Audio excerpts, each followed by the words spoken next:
নমস্কার বন্ধুরা, এই বাংলার অনেশ্বতে আপনাদেরকে স্বাগত।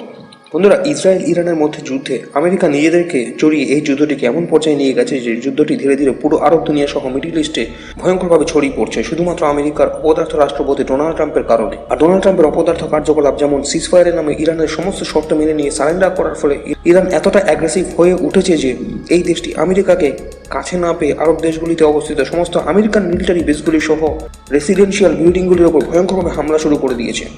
আর তাদের আরব দেশগুলি এতটা ভয় পেয়ে গেছে যে ইরানের বিরুদ্ধে একটি কথা বলার মতো সাহস তাদের নেই।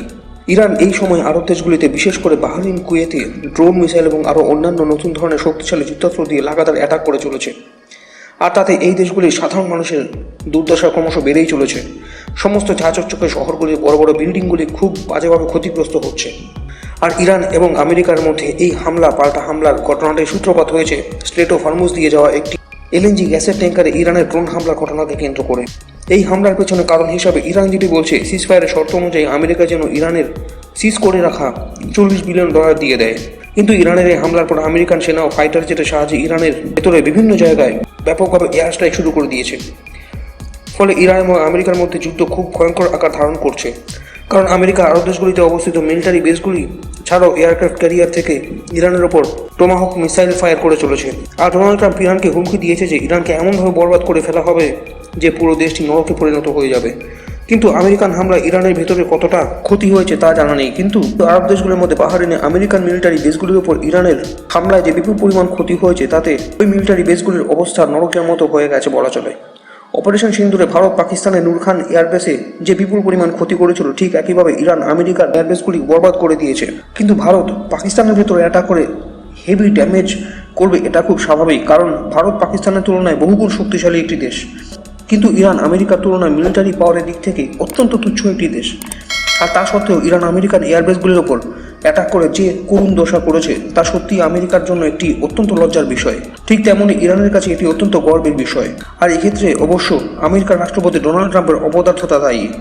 কারণ ডোনাল্ড ট্রাম্প ভেনেজুয়েলাতে অ্যাটাক করে সেখানকার রাষ্ট্রপতিকে অ্যারেস্ট করে নিয়ে গিয়ে ভেবেছে ইরানের ভেতরে হামলা চালিয়ে দেশটিকে বরবাদ করে দিলেও ইরান হয়তো কোনো প্রতিবাদ করবে না। কিন্তু সেই জায়গায় ডোনাল্ড ট্রাম্প ফেসে গেছে। ইরান যেভাবে আমেরিকার হামলার জবাবে পাল্টা হামলা চালাচ্ছে এবং আমেরিকাকে নাকানিচু বানি খাওয়াচ্ছে, তা ডোনাল্ড ট্রাম্প কল্পনাও করতে পারেনি। আরও মজার বিষয় এটাই যে এর আগে 40 দিনের যুদ্ধ যখন শুরু হয়েছিল ইসরায়েল এবং ইরানের মধ্যে, তখন আমেরিকা ইরানের সঙ্গে পাল্টা হামলার ক্ষেত্রে সমান সমান টক্কর দিচ্ছিল। আর তা করতে পেরেছিল শুধুমাত্র একটি কারণে, তা হলো আমেরিকার সঙ্গে ছিল ইসরায়েল। তখন ইরানের যে বিপুল পরিমাণ ক্ষয়ক্ষতি হয়েছিল তার 80% ইসরায়েলি হামলার কারণে হয়েছিল। কারণ ইসরায়েলি বায়ুসেনা আমেরিকার বায়ুসেনার মতো ইরানের ভেতরে যেখানে সেখানে হামলা চালায়নি। তারা ইরানের সমস্ত গুরুত্বপূর্ণ মিলিটারি ইনস্টলেশন এবং অস্ত্র ভাণ্ডারগুলি এবং মিসাইলের লঞ্চ প্যাডগুলিকে লক্ষ্য করে পিন পয়েন্ট অ্যাকিউরেসিতে হামলা চালিয়েছিল, যার ফলে ইরানের সামরিক শক্তির দিক থেকে কোমর ভেঙে দেওয়া হয়েছিল বলা চলে। আর ইসরায়েলের এই ভয়ঙ্কর হামলা সহ্য করতে না পেরে ইরান ইসরায়েলের কাছে এক প্রকার আত্মসমর্পণ করে সিজফায়ার করার জন্য কাতর অনুরোধ করে।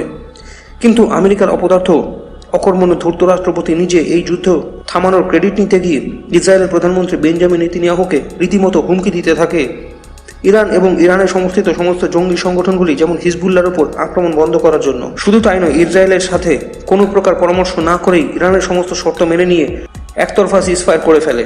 আর এইসব কারণে ইসরায়েলের প্রধানমন্ত্রী বেঞ্জামিন নেতানিয়াহু আমেরিকার রাষ্ট্রপতির এইসব কার্যকলাপে যথেষ্ট ক্ষুব্ধ।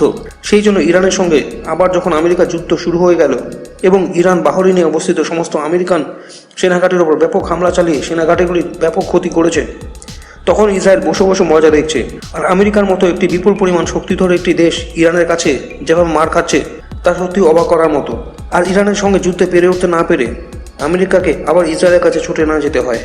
কারণ ইসরায়েলের সাহায্য ছাড়া এই যুদ্ধে আমেরিকার একটি ঐতিহাসিক হার হতে চলেছে, তাতে কোনো সন্দেহ নেই। তো বন্ধুরা, এই বিষয়ে আপনাদের কি মতামত তা কমেন্ট করে জানান এবং ভিডিওটি ভালো লাগলে লাইক করে চ্যানেলটিকে সাবস্ক্রাইব করুন। ধন্যবাদ।